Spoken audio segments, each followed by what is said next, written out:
নমস্কার, আপনারা দেখছেন সংকেত মিডিয়া, সোজা কথা সহজভাবে। না, এরা কালেকটিভের যে লড়াই, সেই লড়াইকে শক্তিশালী করছেন।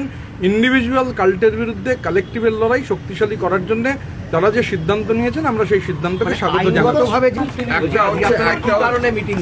21শে জুলাই, সেই 21শে জুলাই প্রস্তুতি নিয়ে যারা অ্যাভেলেবেল আর যারা অ্যাভেলেবেল নন তারা ভার্চুয়ালি যুক্ত হবেন। আমরা, আপনারা জানেন, বারবারই বলেছি যে আমাদের লড়াইটা ইন্ডিভিজুয়াল কাল্টের বিরুদ্ধে কালেকটিভের লড়াই। স্বাভাবিকভাবে যা হবে আমরা কালেকটিভলি সিদ্ধান্ত নেব, যে কারণে আমরা আজকে এখানে যারা অ্যাভেলেবেল তারা মিলিত হচ্ছি, যারা অ্যাভেলেবেল নন তারা জুমের মাধ্যমে দিয়ে যুক্ত হবেন। আমরা সেই জন্যে বসছি যে কি করব না করব সবটাই একটা গণতান্ত্রিক পরিসরে। একনায়কতন্ত্রে যেরকম হয় সেরকম নয়, ফ্যাসিবাদে যেরকম হয় সেরকম নয়, গণতন্ত্রে যে হওয়ার কথা সেই কালেকটিভের অংশ হিসেবেই আজকের আলোচনা।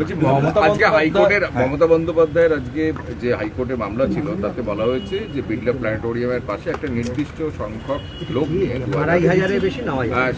মহামান্য হাইকোর্ট আপনাকে কার্যত কাদের সাথে বড় হলো, মানে মহামান্য হাইকোর্টের রায়, নিশ্চয়ই মহামান্য হাইকোর্টের রায়ের পর কেউ কেউ স্বস্তির নিঃশ্বাস ফেলছেন। কেন আমি মহামান্য হাইকোর্টের রায় নিয়ে ইন্টারপ্রিটেশনে যাব না, আমার সে যোগ্যতা নেই।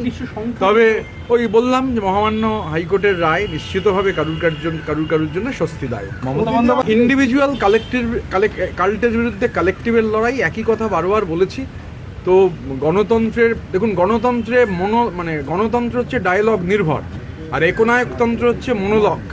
তো এই লড়াই হচ্ছে ইন্ডিভিজুয়াল কাল্টের বিরুদ্ধে আমাদের কালেকটিভের লড়াই, আসলে মনোলগের বিরুদ্ধে ডায়ালগের লড়াই। এখানেও ডায়ালগের মধ্যেই আমরা যাচ্ছি। Subscribe our channel.